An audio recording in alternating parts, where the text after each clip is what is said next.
Salut les amis, c'est Greg, votre coach confiance en tout temps, expert en communication de relations de couple, développement personnel et confiance en soi.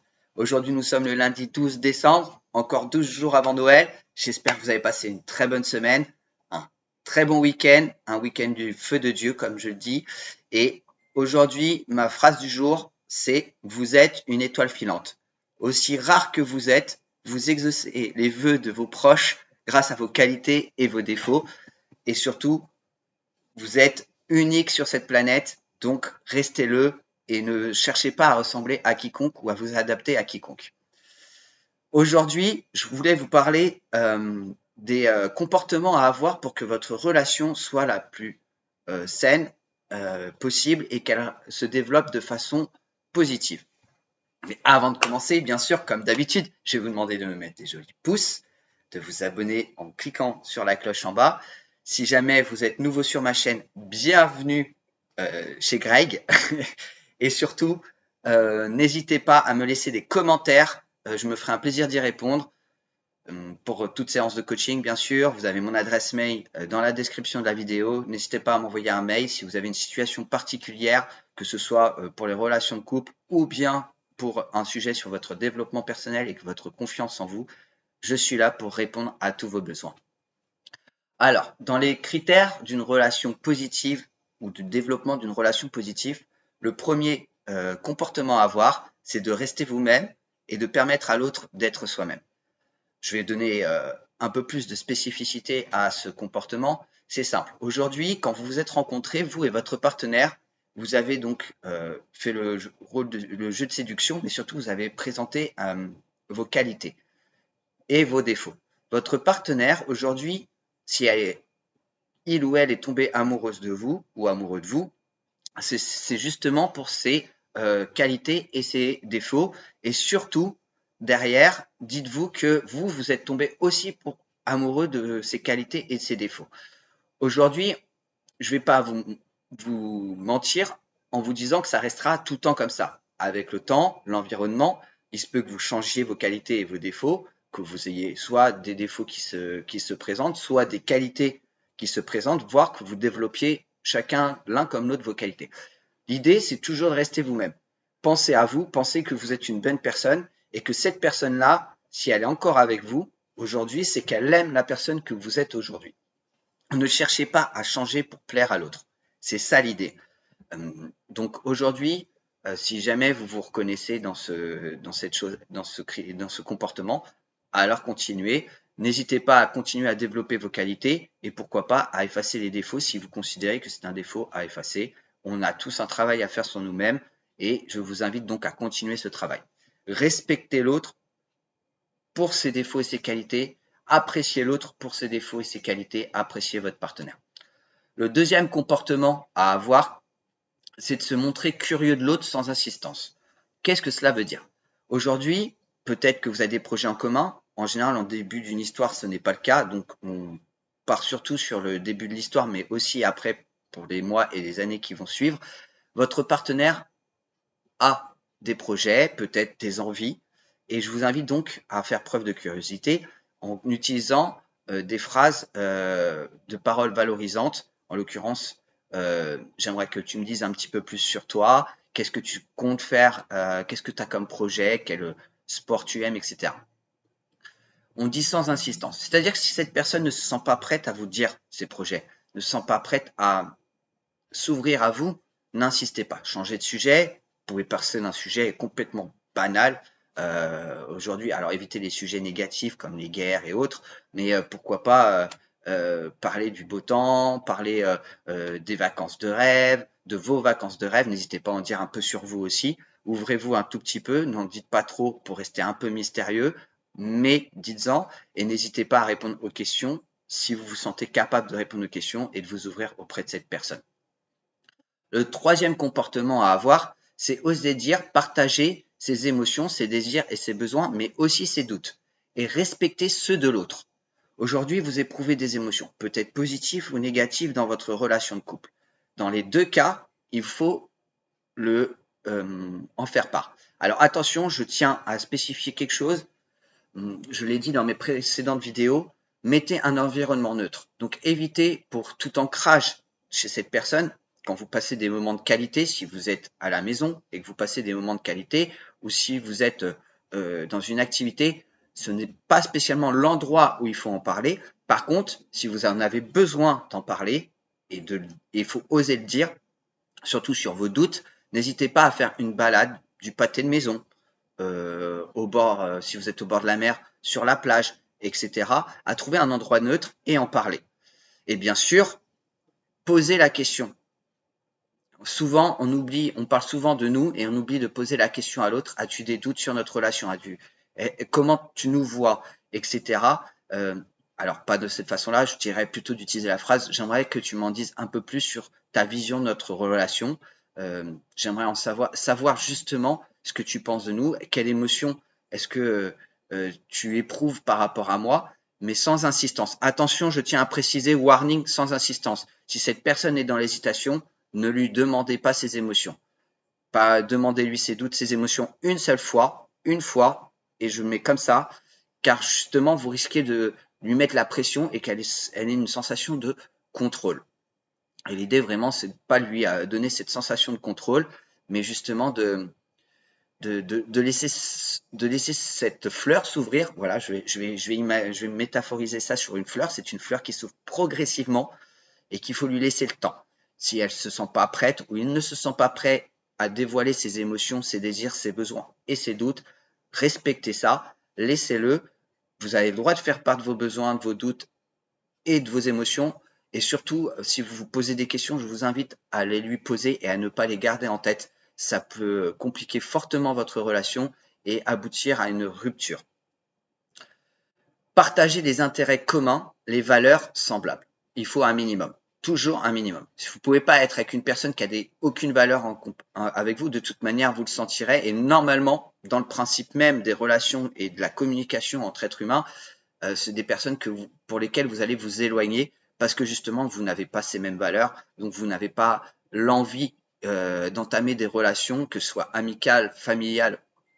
On n'a pas trop le choix familial, mais amicales et surtout amoureuses, sentimentales, si vous n'avez pas des valeurs en commun. N'hésitez pas à en faire part de vos valeurs, de demander les valeurs de l'autre, de respecter ses valeurs. Sachez que les valeurs sont, chez l'être humain, l'un des premiers étages. Donc, on fait nos croyances par rapport à nos valeurs. Donc, surtout, gardez bien que ces valeurs sont importantes et que les vôtres aussi. Et qu'il faut que vous ayez comme une symbiose entre vous, mais que ce n'est pas obligé d'avoir toujours les mêmes valeurs. Surtout, ne perdez pas vos propres valeurs pour prendre les valeurs de l'autre. C'est-à-dire, en général, au début de relation, on arrive à plus ou moins avoir des valeurs communes, mais au fur et à mesure que la relation avance, et surtout pour les dépendants affectifs et ceux qui sont anxieux en amour, on a tendance à oublier ses propres valeurs pour accepter les valeurs de l'autre, même si elles ne nous correspondent pas. Surtout, ne le faites pas. Gardez vos valeurs. N'hésitez pas à dire, bah voilà, ma valeur, c'est le respect, l'honnêteté, la franchise, et lui en faire part. Et si cette personne n'est pas franche, a tendance un peu à vous mentir sur ses émotions, sur ses ressentis, sur ses sentiments. Vous devez lui en faire part, mais de façon très positive. Et donc, je vous donnerai par exemple la phrase typique à dire: écoute, j'ai pour valeur de dire la vérité ou de ne pas la dire, mais surtout de ne pas mentir.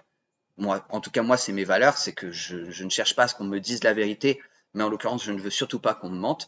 Et j'aimerais que tu fasses preuve d'un peu plus de franchise quand tu t'en sentiras prête à m'en faire part. Sinon, ne me dis rien. Et au moment où le sujet est important pour toi à aborder, n'hésite pas, je suis ouvert à l'écoute, je suis ouvert à, à tes remarques et afin justement que notre couple avance le plus sereinement possible. Voilà. Ou notre relation, en l'occurrence, tout dépend du mot que vous utilisez. Faites attention, avec les évitants, on n'utilise pas le mot couple, utilisez plutôt le mot relation. Ça a tendance à moins leur faire peur parce qu'ils ont peur de l'engagement. Donc, si vous êtes face à un évitant et vous le serez par le je projette deux, je projette ci, aucun projet en commun, ça c'est le signe de l'évitant. Donc, si jamais vous voyez que cette personne a du mal à exprimer ses sentiments parce qu'elle en a peur, Et comme elle en a peur, elle va avoir tendance à fuir par peur d'être rejetée. Donc, du coup, n'hésitez pas à la rassurer ou à le rassurer sur le fait que c'est OK. Si tu n'as pas envie d'en parler, tu n'as pas envie de les éprouver de façon clairvoyante, voilà, alors on va attendre, on va patienter, je vais patienter, attention. Alors vous pouvez dire on ou je, mais je te conseille pour les évitants de dire je vais patienter, que tu sois prêt ou prête à, à, à ressentir les sentiments. Ne faites pas part de vos sentiments pour les évitants. Voilà, ça c'est même si vous en avez envie, même si je vous dis d'oser dire vos émotions, vos sentiments en début de relation, tant que l'évitant n'aura pas fait le premier pas, ne faites pas le premier pas. Attendez toujours. Je sais que la patience avec ce type de comportement affectif peut paraître long, très long, mais vous êtes sûr de foirer votre relation si vous avouez trop rapidement vos sentiments ou si vous les avouez en premier en l'occurrence. Il y a avoir envie d'entretenir les relations par des attentions et des marques d'affection. Bon, ça paraît logique. Dans toute relation, si vous ne faites pas preuve d'un minimum d'attention et de marques d'affection, ça va donner un message à l'autre que vous n'avez pas d'intérêt pour cette personne. Et si jamais vous avez un partenaire qui n'a pas d'intérêt pour vous, alors ça veut dire que ce partenaire n'est pas le bon. Tout simplement, dans une relation de couple, en l'occurrence en communication, mais aussi en action, donc en marque d'affection et en marque d'attention, c'est un équilibre. Vous en donnez autant qu'on vous en donne. Si jamais vous vous en donnez plus que l'autre vous en donne, alors à ce moment-là, la relation n'est pas équilibrée. Et si elle n'est pas équilibrée, euh, elle va vous faire souffrir, elle va vous emmener dans des questionnements négatifs. Et je vous invite soit à clarifier les choses et à mettre en place une rupture de commun en commun, afin justement de ne pas trop souffrir. Mais ne vous oubliez pas parce que l'autre ne vous apporte pas d'intérêt. Comme on dit, fuis-moi je te suis-moi je te fuis. Il se peut que cette personne soit dans le contrôle, cette personne soit une personne toxique, qui ait des intérêts un comportement de pervers narcissique ou de manipulateur ou manipulatrice. Donc dans ces cas-là, je vous invite à prendre vos distances. Et par la distance, vous verrez que si cette personne vous apporte de l'intérêt ou pas, parce que si vous prenez de la distance, elle reviendra vers vous de façon naturelle, non pas pour essayer de garder le contrôle de façon naturelle, mais non pas pour essayer de garder le contrôle, mais pour justement comprendre pourquoi vous vous comportez comme ça. Et à ce moment-là, vous serez. On a tendance, les évitants et les évitantes, à tester énormément leur partenaire. Surtout en début de relation, c'est une multitude de tests que vous pouvez répondre favorable ou défavorable, mais quand vous répondez défavorable, vous êtes pratiquement sûr que l'évitant ou l'évitante vous fuira et donc mettra un terme à la relation. Je sais que c'est compliqué, que c'est pas toujours facile à comprendre ou à voir les tests en l'occurrence, et que vous en avez peut-être marre d'être testé. N'hésitez pas à en faire part. Ne gardez pas ça pour vous, mais faites-le de façon positive toujours. Encore une fois, je remarque que tu me testes énormément. J'aimerais comprendre pourquoi tu me testes comme ça. Ton passé, c'est ton passé. Le mien, c'est le mien. Ce que l'on a vécu, on l'a vécu. Je ne suis pas la personne que tu as connue de tes anciennes relations. Je suis une nouvelle personne. J'aimerais que tu me testes un peu moins. Que tu me testes, oui, mais un peu moins. Crois-tu que tu pourrais faire cet effort pour qu'on puisse avancer plus sereinement dans notre relation? Ça peut être ce genre de choses. C'est des choses qui se disent en face à face. Ne le sortez pas par téléphone, s'il vous plaît, je vous en prie. Des sujets aussi sérieux doivent être abordés de façon directe, déjà pour que vous puissiez exprimer par votre communication non verbale cette sensation que ça vous dérange, simplement, que vous avez l'impression d'être pas parfait, mais surtout que, comment dire, que vous avez l'impression d'être mis dans une case. Voilà, tout simplement dans la case du passé de la personne, de votre partenaire. Ça se passe généralement en début de relation. Après, lorsque les sentiments sont installés des deux côtés, Le tout est de développer toujours plus d'attirance, enfin, de continuer à développer cette attirance, de casser la routine et d'amener à ce que l'autre continue à s'exprimer auprès de vous, à vous porter de l'intérêt, mais à ce que vous portiez aussi de l'intérêt pour lui. Et puis, bien sûr, du soutien entre vous dans les moments aussi bien positifs que les moments négatifs. C'est ça qui va consolider votre couple et qui fera qu'il continuera à se développer de façon croissante, de façon positive. Vous devez être dispo à l'autre tout en respectant ses besoins de disponibilité à soi-même, mais aussi vos propres disponibilités à vous-même, que ce soit en repos ou activité. Donc, en clair, c'est assez simple. Demain, vous avez un sport, une passion, d'accord? Cela ne plaît pas à l'autre, c'est-à-dire que c'est une passion qu'il ne veut ou qu'elle ne veut pas partager avec vous. Ne vous oubliez pas, n'oubliez pas cette passion pour passer plus de temps à deux. Pour votre propre équilibre, mais aussi pour l'équilibre de votre couple, vous devez chacun avoir vos passions. Alors, si vous avez tous les deux des passions en commun et que ces passions en commun vous suffisent, à la vérité, c'est que je vous dirais de ne rien changer et de continuer à faire ces passions en commun. Mais si vous avez des passions différentes que l'autre n'apprécie pas ou pour laquelle il ne trouve pas spécialement d'intérêt, continuez votre passion. Moi, par exemple, c'est la capoeira. J'adore faire de la capoeira. Et si je suis en couple, je ne m'arrêterai pas de faire de la capoeira une fois par semaine, puisque moi, c'est une fois par semaine. Mais attention, ça veut dire aussi que vous devez partager aussi votre disponibilité à l'autre. Vous devez faire un certain équilibre. Alors, je reviens sur les mères célibataires qui cherchent l'amour. Je sais qu'aujourd'hui, vous avez vos enfants, que vos enfants sont la prunelle de vos yeux, que vos enfants sont toute votre vie. Je remarque souvent que vous faites passer vos enfants devant votre relation de couple, que vous faites passer vos enfants devant l'autre, et que vous ne cherchez pas à passer suffisamment de temps avec l'autre pour passer beaucoup de temps avec vos enfants. Il faut que vous trouviez un équilibre. Vous ne pouvez pas mettre l'autre de côté pour uniquement passer du temps avec vos enfants, sachant que vous devez aussi passer du temps pour vous-même, parce que en tant que femme, vous avez des besoins aussi de femme et que vous ne pouvez vous faire vous oublier pour vos enfants et pour l'autre. Donc je sais que c'est compliqué, un emploi du temps, c'est 7 jours, c'est une journée, c'est 24 heures. Je vous invite donc d'organiser votre emploi du temps, de faire un planning et de vous arranger donc avec l'autre parce que bien sûr, ça doit être en accord avec l'emploi du temps de votre partenaire. Surtout, voilà, mettez un petit peu de dispo pour tout le monde, pour vos enfants, pour vous et pour votre partenaire. Ne mettez pas votre partenaire, sinon vous allez le perdre parce qu'il aura l'impression que vous n'avez pas envie de passer du temps avec, que il n'est pas qu'il n'est pas une priorité, mais qui ne fait même pas partie de votre vie en fin de compte.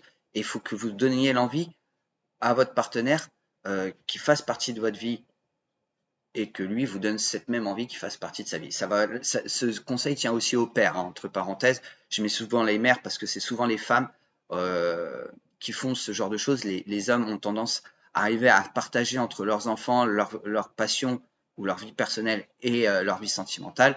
Mais pour les femmes, vous avez tendance à laisser, à mettre vos enfants devant tout, y compris devant vos relations sentimentales.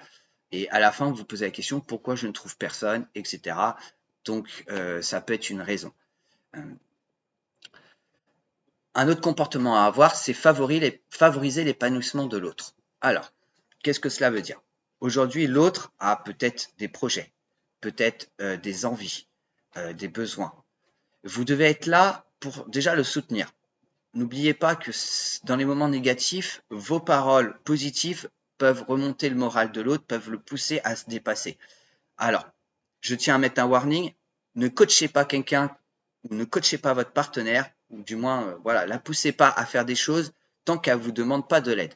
Clairement, aujourd'hui, si elle vous parle de quelque chose ou s'il vous parle de quelque chose, vous pouvez lui amener votre soutien. Mais tant ou lui donner peut-être des directions, des conseils. Mais s'il ne vous demande aucun conseil, ne faites rien. Sinon, tout simplement, ce que ça va provoquer chez l'autre, c'est une sensation de pression, de contrôle, et au lieu de le faire, au lieu de créer une complicité, vous allez détruire cette complicité et le faire fuir ou la faire fuir. Je parle avec de l'expérience, en l'occurrence. Je parle aussi avec mes connaissances, mais surtout de l'expérience. J'en ai fait l'amère expérience à vouloir justement pousser l'autre à avoir plus de confiance en elle, puisque je suis hétéro, c'est une femme. Et aujourd'hui, elle a pris ça, donc elle a rompu et pris ça pour du contrôle et de la pression. Et, euh, et bon, du coup, je peux me permettre aujourd'hui de vous en faire part. Respecter ce qu'il est, ce qu'il pense, ce qu'il fait et ce qu'il ressent. Alors, on repart un petit peu sur oser dire et partager les émotions. Euh,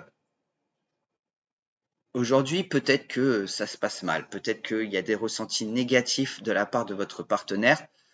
Il faut savoir, là, je vous invite à faire preuve d'empathie. Il se peut que cette personne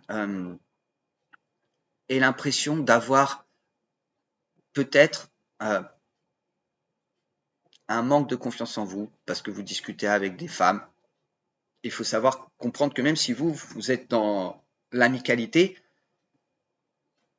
toute personne est jalouse ou jaloux, que ce soit un homme ou une femme, et que cette jalousie peut à différentes intensités en fonction des personnes. Et ça, je reviendrai dans une prochaine vidéo sur les émotions dans le couple, que ce soit la colère, la jalousie, la vengeance, la haine, la joie, le bonheur, etc. Ce sera des sujets de mes prochaines vidéos. Aujourd'hui, si elle ou il ressent quelque chose, il faut premièrement essayer de vous mettre à sa place. Pourquoi il ressent? Donc posez-lui la question, ça c'est pas le souci. Et comment faire pour qu'il ne ressente plus telle ou telle émotion négative? Il se peut que c'est un travail que votre partenaire doit faire sur soi-même, en confiance en soi, etc. Donc là, si elle vous demande conseil, parce que je vous ai bien dit, ne donnez aucun conseil tant que votre partenaire ne le demande pas. Si vous demande ou elle vous demande conseil et que vous ne savez pas répondre, et en général, quand on a des sentiments pour une personne, on manque d'impartialité. Donc du coup, on va donner des conseils qui nous touchent nous, et on n'est pas spécialement les bonnes personnes. Donc je vous invite à les envoyer vers des coachs comme moi pour un travail sur soi, un travail sur cette confiance. S'ils pensent que par exemple vous êtes trop jaloux, trop nerveux, etc., acceptez qu'ils vous disent et peut-être que vous arriverez à travailler sur vous, peut-être que c'est vrai, peut-être ce que il ou elle vous dit est vrai, et donc cette nervosité peut être un frein dans le bonheur dans votre couple, ou du moins pour sa vision à elle ou à il. Euh, et si n'allez pas dire oui, mais tu m'as connu comme ça.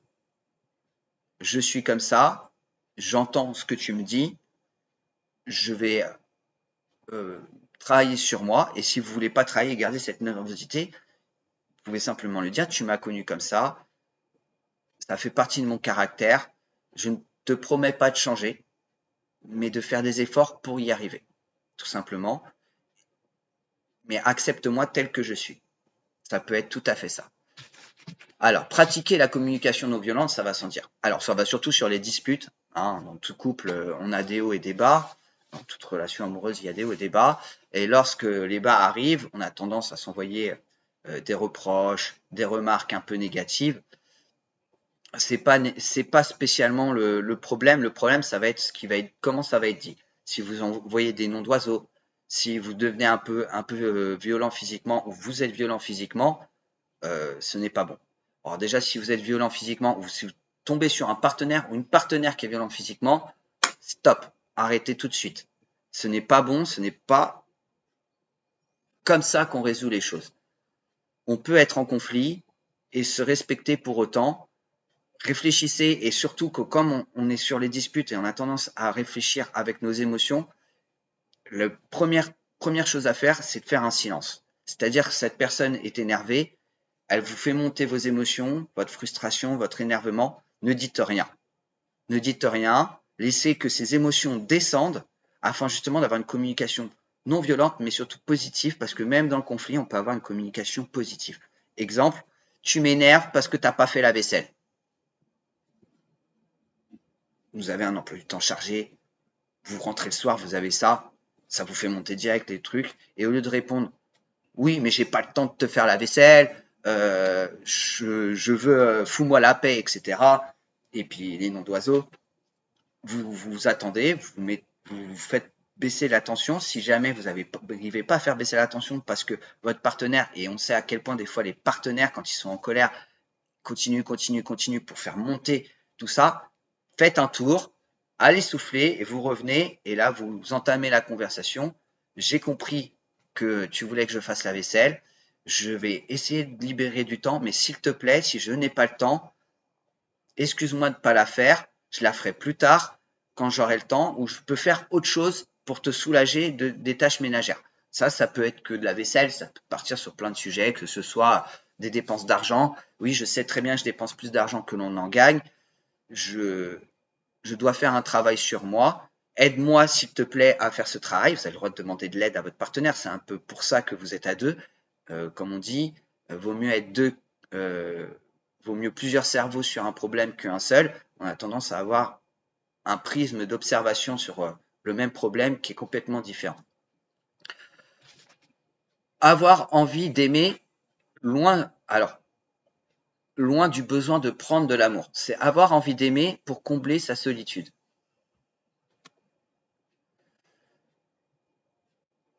Comment traduire cette phrase? Aujourd'hui, vous avez peut-être envie d'être aimé et vous avez envie d'aimer, mais vous ne devez pas en faire de trop. C'est-à-dire, avant d'avoir envie d'aimer l'autre, vous devez avoir envie de vous aimer vous-même. Une fois que vous avez envie d'aimer, avoir envie de vous aimer vous-même, excusez-moi, ce surplus d'amour, vous avez le droit de le donner à l'autre. Mais tant que vous ne vous aimez pas vous-même et que vous mettez tout sur l'autre, vous êtes en dépendance affective. Vous ne pouvez pas aimer à 200% une personne et ne pas vous aimer vous-même. Pourquoi? Parce que ça veut dire que vous n'avez pas confiance en vous, mais parce que vous mettez la pression à l'autre. Et que l'autre aura l'impression qu'il devra faire la même chose. Et les gens ne sont pas tous prêts, particulièrement les évitants, à arriver à se dire qu'ils sont capables d'aimer. N'oubliez pas que les comportements affectifs évitants ont peur de souffrir en ressentant ce genre de sentiments, ce genre d'émotions, et ne savent pas le faire. Donc, il faudra prendre le temps. Donc, voilà, prendre le temps. Donc, si vous aimez un évitant ou une évitante, déjà, ne lui en faites pas part, même si vous avez fortement envie de lui dire « je t'aime, tu es la femme ou l'homme de ma vie, tu es la personne avec qui j'ai envie d'avancer dans la vie », ne le dites pas. Attendez que ce soit l'évitant ou l'évitante qui fasse ce premier pas. Si vous êtes suffisamment patient, vous verrez qu'il ou elle le fera. Accepter d'être aimé, c'est savoir recevoir les marques d'amour avec plaisir. Mais ce n'est pas un dû. C'est-à-dire donner sans vouloir recevoir. Tout simplement, et ben c'est la même chose. C'est recevoir sans vouloir donner. Si vous ne vous sentez pas prêt ou prête, et là je parle en l'occurrence pour les évitants, à donner à l'autre de l'amour parce que vous en avez peur mais que l'autre vous en donne, c'est ok. C'est ok. Faites-en part. Alors faites-en part de façon positive. Pas je n'ai pas de sentiment. Dis pour le moment je ne ressens rien. Je ressens ce que tu me donnes comme amour, mais laisse-moi du temps pour te le rendre. Laisse-moi du temps pour pouvoir t'en donner, et non pas te le rendre, mais t'en donner. Laisse-moi du temps pour que je puisse faire face à mes propres peurs. J'ai peur de souffrir suite à soit mes anciennes relations, soit mes blessures d'enfance, du passé, mais laisse-moi du temps. Car aujourd'hui, je ne me sens pas prêt ou pas prête, mais je souhaite quand même que notre relation avance, mais à petits pas. Comme on dit, marche d'escalier par marche d'escalier. Être dans le dévouement, pas le sacrifice, réciproque et pratiquer la véritable générosité. En clair, donner sans vouloir recevoir, que ce soit de l'amour, des services. Alors on reprend les 5 langages de l'amour, paroles valorisantes, services, cadeaux, moments physiques, et le dernier, que je me souviens plus, et moments physiques et moments de qualité. Alors, c'est-à-dire que ça doit être un échange, un équilibre, tout simplement. Un coup, c'est l'un qui propose un moment de qualité, un coup, c'est l'autre. Les deux doivent s'équilibrer. Si vous faites ça, vous êtes sûr que votre relation ne va faire que croître positivement. À l'inverse, si vous en donnez trop ou si vous en recevez trop, il y a un déséquilibre. Le déséquilibre mènera à un questionnement chez l'autre ou un questionnement chez vous-même et à la fin à une rupture. Formuler des demandes et accepter que certaines ne soient pas satisfaites. Voilà, alors ça c'est bien, c'est pas mal. Comme je vous disais tout à l'heure, vous pouvez ne pas apprécier le défaut d'une personne.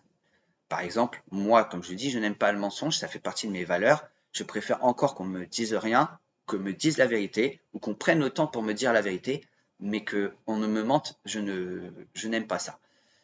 Je ne vais pas demander à satisfaire. C'est pour ça que je donne le choix entre soit me dire la vérité, soit de rien me dire. Parce que je me satisfais que la personne n'est pas prête à me dire la vérité, à me dire ce qu'elle ressent ou elle éprouve comme émotion.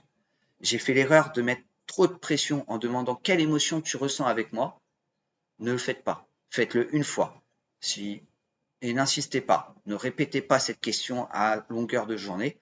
Par contre, la question, et je tiens à répéter, quels sont tes besoins aujourd'hui et comment puis-je les satisfaire? Ça, c'est une question, ce sont deux questions qu'il faut que vous posiez régulièrement pour savoir quel est le niveau émotionnel de votre partenaire ou le niveau sentimental et savoir répondre justement à ses besoins.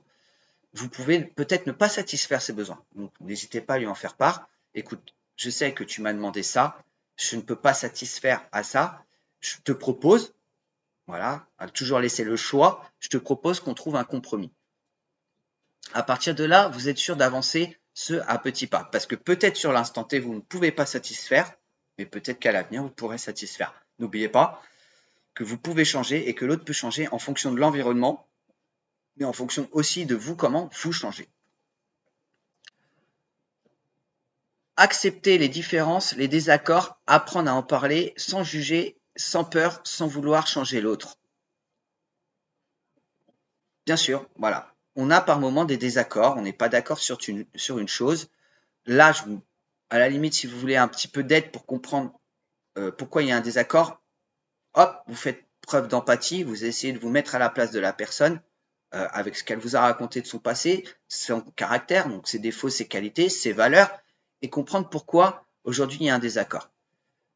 S'il y a ce désaccord, vous ne devez pas juger. Vous ne pouvez pas dire ouais mais t'es nul, t'es pas bien ou t'es pas une bonne personne parce que on n'est pas d'accord là-dessus. Non, cette personne n'est pas d'accord avec vous et c'est justement tout ce qui est bien dans l'être humain, c'est que c'est pas parce qu'on est en désaccord qu'on ne peut pas trouver des accords sur d'autres sujets. Cherchez donc un compromis, un juste équilibre sur le sujet sur lequel vous êtes en désaccord. Et si vous voyez que vous n'avez pas de compromis, pas de juste équilibre, alors oubliez ce sujet et passez à un autre sujet sur lequel vous êtes en accord. Clairement, concentrez-vous sur ce qui fait qu'aujourd'hui, vous êtes en couple avec la personne ou en relation avec la personne et ne vous concentrez pas sur ce qui ne va pas tout de suite dans votre couple. Sachez que ça ne veut pas dire que vous ne pouvez pas remettre le sujet plus tard, plusieurs semaines, plusieurs mois ou plusieurs années plus tard sur la table parce que justement vous aurez changé, vous aurez mis de l'eau dans votre vin. Donc ça permettra un peu de faire couler tout ça et peut-être que la personne du coup sera en accord avec vous. On parle souvent des désaccords en matière d'opinion politique. Vous pouvez être en accord avec une personne ou être en désaccord sur ses opinions politiques. N'insistez pas, ne cherchez pas à convaincre la personne de façon brutale, on va dire, ou de force. Voilà, vous n'êtes pas d'accord. Ok, je suis pas d'accord avec toi. Bah écoute, ce que je te propose, c'est qu'on en parlera plus tard. Aujourd'hui, je te propose qu'on parle d'un sujet sur lequel on est d'accord et qu'on aille faire une activité sympathique. Et puis, si tu changes d'avis ou si je change d'avis, moi je t'en ferai part. Si tu changes d'avis, fais-en moi part. On pourra remettre les choses plus à plat. Avoir envie de prendre soin de soi et de l'autre. Alors, je vous donne un peu un retour d'expérience. Lorsque je suis allé voir mon ex, donc la première fois, elle a eu comme des douleurs au ventre et pendant 4 heures, il a fallu qu'elle se repose. Je pouvais rien faire à part la soutenir. Donc ce que j'ai fait, c'est que je me suis allongé près d'elle, je l'ai pris dans mes bras, je suis resté à ses côtés, je lui ai conseillé de mettre un peu de musique pour que ça se détende, quelque chose qui soit doux, ce qu'elle a fait sur son téléphone. J'ai pris soin de prendre son téléphone et de le poser sur la table basse à côté une fois qu'elle était endormie et que ça allait mieux. Et j'ai essayé de prendre soin du mieux que je pouvais pas faire autre chose. Après là, c'est sur quelque chose de maladie. Mais quand c'est prendre soin de soi ou de l'autre, c'est aussi prendre soin de soi physiquement. Se raser pour un homme, se parfumer, aller chez le coiffeur. Pour les femmes, c'est se faire les ongles. Donc laissez le temps à votre femme, si vous êtes un homme, une femme si vous êtes dans une relation homosexuelle, de laisser l'autre, de prendre soin, faire des manicures, l'épilation, etc. Ne soyez pas trop sur le dos de la personne et l'empêcher de faire ça. C'est aussi bien pour elle-même et sa confiance en elle que pour vous et vous plaire et vous séduire. S'accorder du temps pour soi et en accorder à l'autre. Donc on revient un petit peu sur le fait que au repos, avoir fait preuve de ses propres besoins au repos ou en activité. C'est un peu la même chose. S'accorder du temps pour soi, c'est ce que je viens de dire. Aller chez l'esthéticienne, pour les femmes, chez l'homme, aller faire du sport, aller faire du jogging, faire de la musculation, vous raser. Prenez soin de vous, prenez du temps pour vous, parce que si vous vous oubliez, vous allez faire un déséquilibre dans votre relation et on va arriver comme ça. Une personne sera à fond sur ses besoins et ses qualités, ou sera plutôt plus bas et pensera et mettra tout sur l'autre, et l'autre en aura tellement marre qu'à la fin, il décidera de partir parce qu'il aura l'impression que vous dépendez entièrement de lui ou d'elle. Donc, je vous invite à vous accorder du temps, mais à en accorder à l'autre. Faites un juste équilibre. Faites un planning si c'est nécessaire avec l'autre, en compagnie de l'autre. Tiens, on va faire ça ensemble. Ça, moi, je vais faire ça. Comme ça, toi, tu as du temps libre pour toi et faire une activité qui te plaît. Comme je vous l'ai dit tout à l'heure, accepter et aimer les changements de l'autre au fil du temps. Car oui, au fil du temps, la personne change, vous changez. Soit vous acceptez comment l'autre est et vous aimez ce qu'elle devient ou ce qu'il devient, ou bien vous désirez vous arrêter la relation, je vous invite donc à vous mettre en commun, donc faites-en part, toujours de façon positive. Je vous ai fait une vidéo comment essayer de rompre au mieux, parce que la rupture n'est jamais facile pour l'un comme pour l'autre, pour celui qui rompt ou pour celui qui va être qui va se faire jeter, abandonner ou qui va subir la rupture. Les deux auront de la souffrance. L'un va souffrir. Alors pour les femmes, je tiens à préciser qu'elles reçoivent elles actent la rupture bien en amont que le jour où elles rompent. Donc elles ont eu le temps de digérer plus ou moins les émotions qui vont avec, les émotions négatives, même si elles en auront encore après. Les hommes, eux, par contre, se passent au moment de la rupture et sur les jours qui suivent. Ils subissent ces émotions. Si vous acceptez l'autre, alors vous êtes fait pour être ensemble. N'oubliez pas que vous avez aimé une personne pour ce qu'elle était au départ, que cette personne va changer avec le temps, c'est inévitable, l'environnement, les accidents de la vie et autres, et que vous devez être là, la soutenir quand elle a besoin de soutien, l'encourager quand elle a des projets et quand elle décide de vous en faire part, et bien sûr, vous aussi vous allez changer et que l'autre doit vous accepter tel que vous êtes au cours du temps et vos changements au cours du temps. Alors bien sûr, il y a le changement. Si vous êtes quelqu'un de calme et qui devenait violent, il va sentir que ce n'est pas bon. Il faut justement plutôt l'inverse, être quelqu'un de violent, devenir calme avec le temps. Mais clairement, vous devez accepter. Si vous ne l'acceptez pas, alors la rupture sera inévitable. Et bien sûr, ce serait dommage, surtout s'il y a beaucoup de sentiments et de l'amour. Se sentir heureux d'aimer et d'être aimé. Cette phrase veut tout dire. Vous devez être capable d'éprouver de l'amour pour l'autre et d'en recevoir. On ne peut pas, à un déséquilibre, vous donner tout à l'aimer et dire non à l'amour de l'autre. Les évitants sont souvent comme ça et c'est bien tout le souci. Acceptez qu'on vous aime pour ce que vous êtes, pour qui vous êtes. Alors je sais par un moment, vous n'avez pas confiance en vous, vous vous sentez peut-être pas à la hauteur de l'autre, malgré que l'autre vous montre qu'il vous aime et vous avez l'impression de ne pas mériter cet amour. Alors je dis stop, bien sûr que vous méritez cet amour, bien sûr que vous avez le droit d'être aimé. Et c'est même normal d'être aimé, parce que sinon, à quoi bon être en couple avec quelqu'un, à quoi bon créer, avoir des projets en commun si jamais il n'y a que des projets.